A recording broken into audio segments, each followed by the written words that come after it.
Welcome to start class 8th geography chapter 4, that is agriculture. As we know that there are three type of activity. There are three type of activity. First is primary, secondary and tertiary. Tertiary means third. First, second and third. Means first level, second level and third level. Primary, secondary and tertiary. So what is primary activity? Primary activity include all those connected with the extraction and production of natural resources. By using natural resources, whatever we do related to natural resources, these all are primary activity. Example is agriculture, fishing, gathering. In agriculture, we use all the natural things. Fishing, we catch fish and sell it. Otherwise, we will use the fishes as our food. It is natural thing. Gathering, gather the food from the plant, from the forest, like seed, fruit, etc. So these all are directly natural things we are related with. So these all are primary activity. And now secondary activities are concerned with the processing of these resources. Whatever resource is there, if we modify something and change it, and after that we sell it into the market, either we use directly, consume it, so it is called secondary activities. So manufacturing of steel, making of bread, weaving of cloth, these all are secondary activity. Why? Because in the bread, suppose this bread, in the bread what is there? Firstly, we use wheat, grind the wheat, and after that by adding some more thing, we make bread. So it is secondary activity because it is modified. In weaving you use that threads, natural threads. So after using natural threads, we weave, our weaving is done. So it is also modification in the natural resources. So it is also secondary activities. Now tertiary activities. Tertiary activities provide support to the primary and secondary activities. Any type of support which is given to primary activities and secondary activities. Any type of support or any type of services. So it is called tertiary activities. Suppose a person has grown any crop.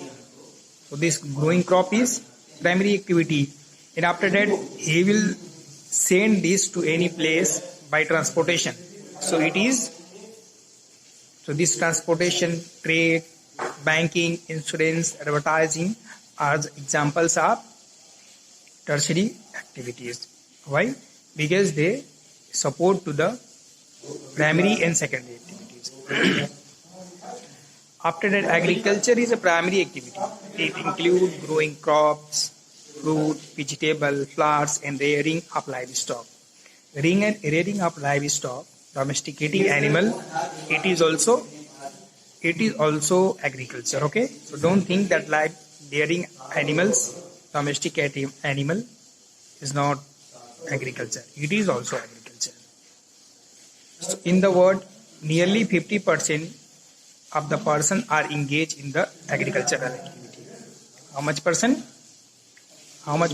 Nearly 50% person are engaged in the agricultural activity. 2/3 of India's population is still depend on agriculture. 2/3 of the people. 2/3 means nearly more than 65%, more than 66%. Favorable topography of the soil and climate are vital for agriculture activities. Means favorable topography, favorable soil and location of the soil and climate.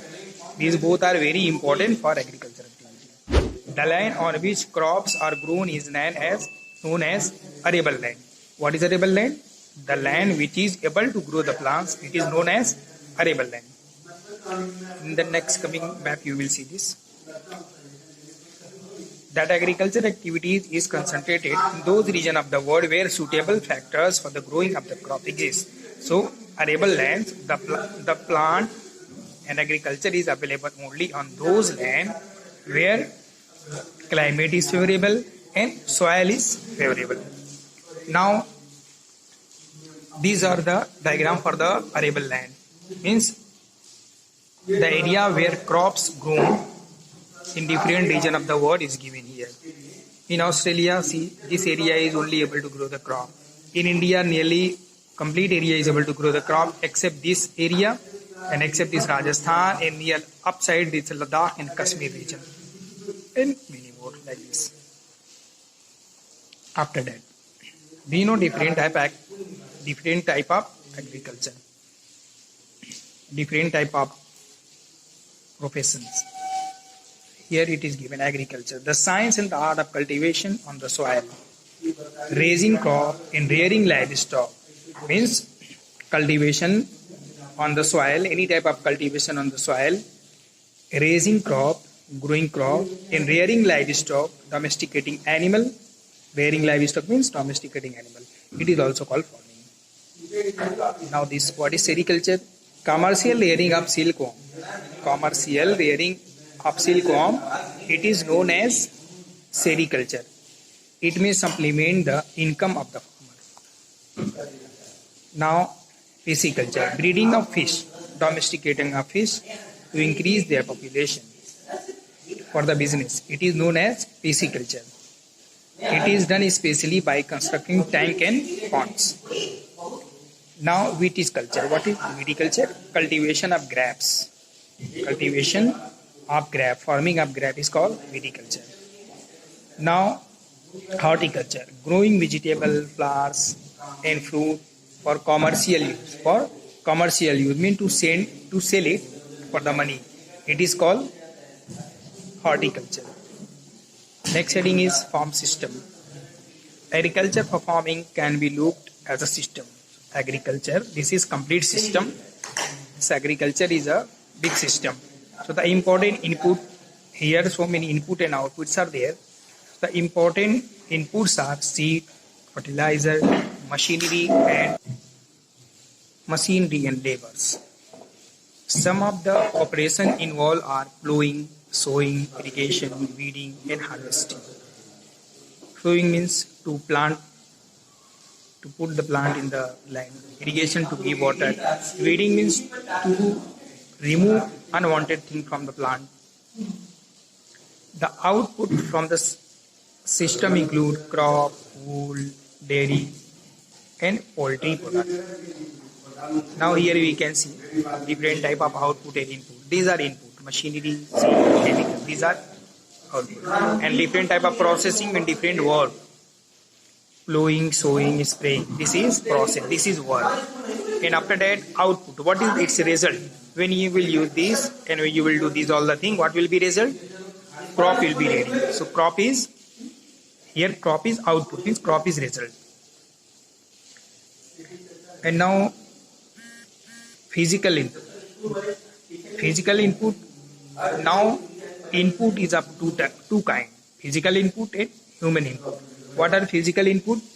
Physical input are rainfall, soil, temperature, sunshine. When these all the things are good, when physical input is good, then your crop will be good. And after that, human input, storage, label, machinery, chemicals. When these all the things you will use good in proper way, then your crop will increase. So these both are important. And after this, the crop will grow properly. And now next heading is types of farming. Farming is practiced in a various ways across the world. Throughout the world, different type of farming is practiced. Depending upon the geographical condition, demand of the product, labor, whatever demand is there in the people, whatever type of land are there, if sufficient labors are there, sufficient technologies are there. According to this, according to availability of the things, agriculture is different from one place to another. Farming can be classified into main types. There are two kinds farming are there. Number one, subsistence farming, and second is commercial farming. What is subsistence farming? Subsistence farming means when the farmer grow any type of plant for his own use, for his or her own use, it is called subsistence farming. Means they are not growing plant to sell in the market, so that is subsistence farming. Suppose I have a small portion of the land, so I will grow there side different type of vegetable, so for my own use. So this is subsistence farming. Here very low labors are there, and second, very low technology, very low input, very low output, very low output. And second, it is especially done by the farmer or farmer's family. So it is subsistence farming. Now, subsistence farming is divided into two parts: intensive subsistence farming and primitive subsistence farming. So number, what is now intensive subsistence agriculture or intensive subsistence farming? The farmer cultivates a small plot of the land using simple tool. Here they use simple tool and they use more labor.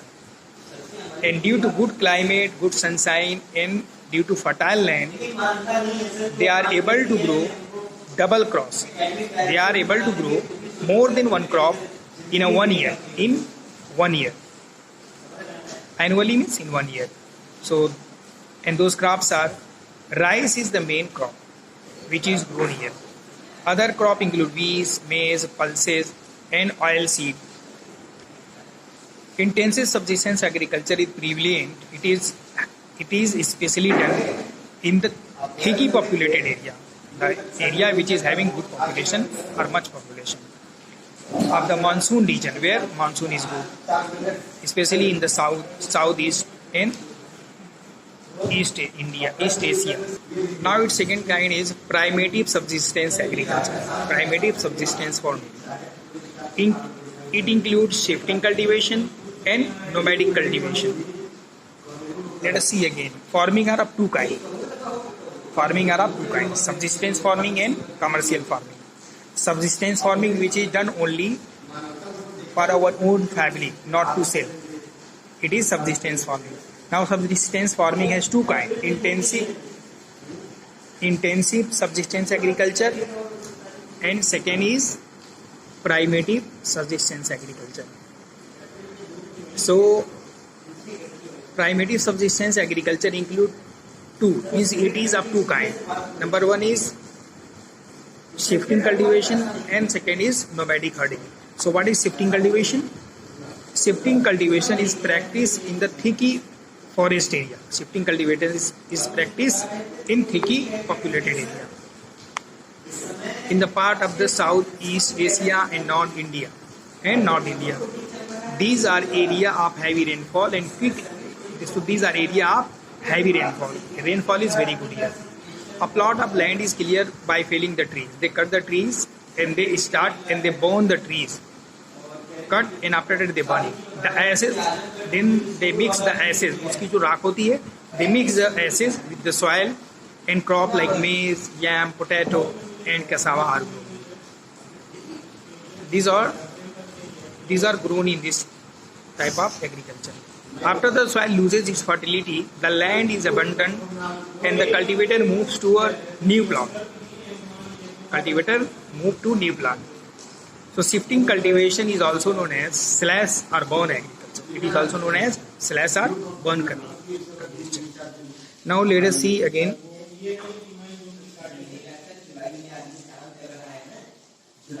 Suppose this area was having so much tree. Suppose this area is having very much trees. Okay. So what they will do? Here so much trees are there. They will cut it and they will start the agriculture. They will set fire this tree, burn the tree and ashes उसकी राख को इसमें मिला देंगे. उसके बाद soil यहाँ पे agriculture शुरू करेंगे. Different type of crop यहाँ पे यूज होगी. और जब इस एरिया की लैंड जो फर्टिलिटी कम हो जाएगी इस एरिया में, तो ये मूव कर जाएंगे इस लैंड को. क्या करेंगे? इस लैंड को मूव कर जाएंगे और यहाँ पे एग्रीकल्चर करेंगे. यहाँ पे 2-3 क्रॉप या जितना भी क्रॉप करें, इसकी फर्टिलिटी जब कम हो जाएगी तो यहाँ आ जाएंगे, they will move to new area, और यहाँ पे वो सारा प्रोसेस करेंगे। जब इसकी फर्टिलिटी कम हो जाएगी तो ये फिर इस पहले एरिया में आ जाएंगे। तो इस वक्त जब ये यहाँ से इधर आएंगे, इधर आएंगे और यहाँ आएंगे, तो जब तक ये यहाँ से यहाँ पहुँचेंगे या यहाँ से, तो इस एरिया की जो लैंड है इट विल गेट फर्टिलिटी। यहाँ पे ऑटोमेटिकली इसकी फर्टिलिटी थोड़ा सा बढ़ जाएगी, इसके मिनरल्स बढ़ जाएंगे जो बहुत ज़्यादा प्लांट के जरिए यूज हो गए थे, ये कुछ बढ़ जाएंगे। So it is called shifting cultivation. Shift होते हैं ना, ये यहाँ से मूव करके यहाँ आ गए, यहाँ से यहाँ आ गए, तो दिस इज ट्रांसफर मूव ना, यहाँ से मूव कर गए, इसलिए this is, that's why it is called shifting cultivation. Second is nomadic herding. Nomadic herding is practiced in the semi-arid or arid region of the Sahara, central area. Arid region means fertile region. Hence, in some part of the India also, like Rajasthan, Jammu and Kashmir, in this type of farming, herdman move. The people are with the some of the here people domesticate some animal, and they move with the animal from one place to another for the fodder, for the food, for the grasses, and for the water. And animals which domesticated by the people are sheep, camel, yak, and goats are mostly common, which is reared by the people. And they provide milk, meat. The animal provide these other things like milk, meat, wool, hide, and other part to the herder and their families.